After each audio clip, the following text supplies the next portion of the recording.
Pega a visão, cria, pega a visão, Tijefinha Monstrolândia. Estamos aqui outra vez. Rapaziada, vamos lá. Período do Segundo Reinado.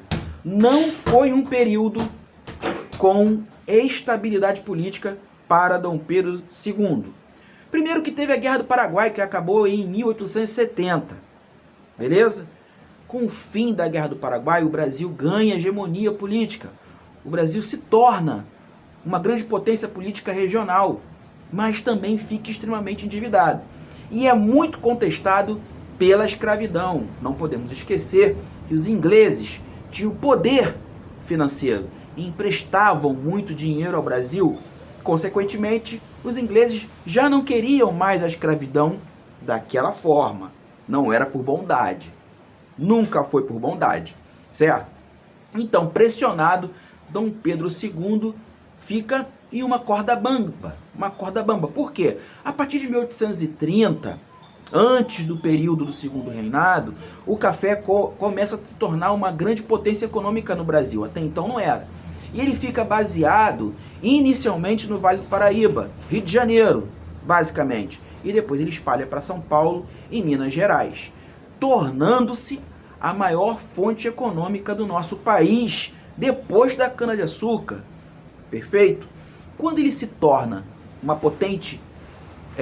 potente recurso econômico para o nosso país, é claro que os grandes empresários, os grandes proprietários, não queriam o fim da escravidão porque a mão de obra era escrava. Então Dom Pedro II fica entre a cruz e a espada. A fraqueza econômica, o déficit econômico que entrou após a Guerra do Paraguai, certo? A pressão dos ingleses pela escravidão e a pressão dos proprietários e dos partidos, tanto o conservador quanto o liberal, ambos partidos faziam parte da elite, tinham interesses da elite e não queriam o fim da escravidão. Beleza?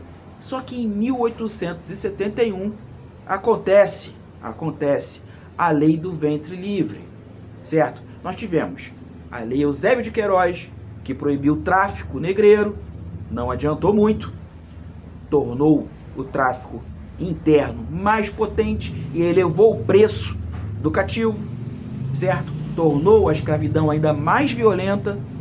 Depois tivemos a Lei do Ventre Livre, em 1871, logo depois do fim da Guerra do Paraguai. E aí aumentam essa potência para o fim da escravidão. A Lei do Ventre Livre dizia que a criança nascia livre. Gente, isso não aconteceu, porque os pais eram cativos e as crianças ficavam sob tutela dos senhores do engenho, sob a tutela dos proprietários, beleza? Até os 21 anos de idade, ainda prestando serviços aos proprietários. Não deu certo. Logo depois veio a Lei do Sexagenário, ou seja, todos negros com mais de 60 anos seriam considerados livres. Não deu certo, também não deu certo, porque os negros com mais de 60 anos ainda tinham a obrigação de trabalhar por mais 3 anos. Imagina, um escravo aos 60 anos de idade, já um idoso. Será que ele tinha saúde física e mental para continuar vivo? Já era muito difícil. Imagina trabalhar mais 3 anos para compensar o seu senhor. O seu senhor. Não deu certo. Enquanto isso, em 1884, em alguns estados, ou melhor, em algumas províncias, certo? Já teria acontecido a abolição. A abolição acontece. Amazonas, Ceará. Beleza? Antes de 1888. Chegando em 1888, acontece a abolição. Princesa Isabel, sob pressão total, assina a Lei Áurea. Mas isso não traz estabilidade a Dom Pedro II, de forma alguma, porque os proprietários ficam insatisfeitos, principalmente os grandes proprietários do Vale da Paraíba, do café. Eixo, São Paulo, Rio de Janeiro e Minas Gerais. Eles ficam extremamente contrariados e pedem uma indenização ao governo. Isso não acontece. E aí eles passam a pressionar o fim da monarquia. A escravidão acaba, mas os negros, escravos antes, escravos agora livres, são pessoas sem acessibilidade. Eles são analfabetos, eles não votam, vivem de subempregos e a maioria são expulsos das antigas fazendas, ou seja, vão para as ruas.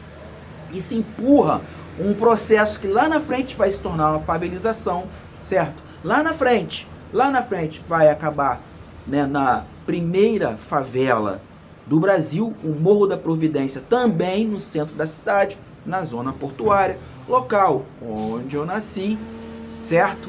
E, em princípio, essa escravidão acabou.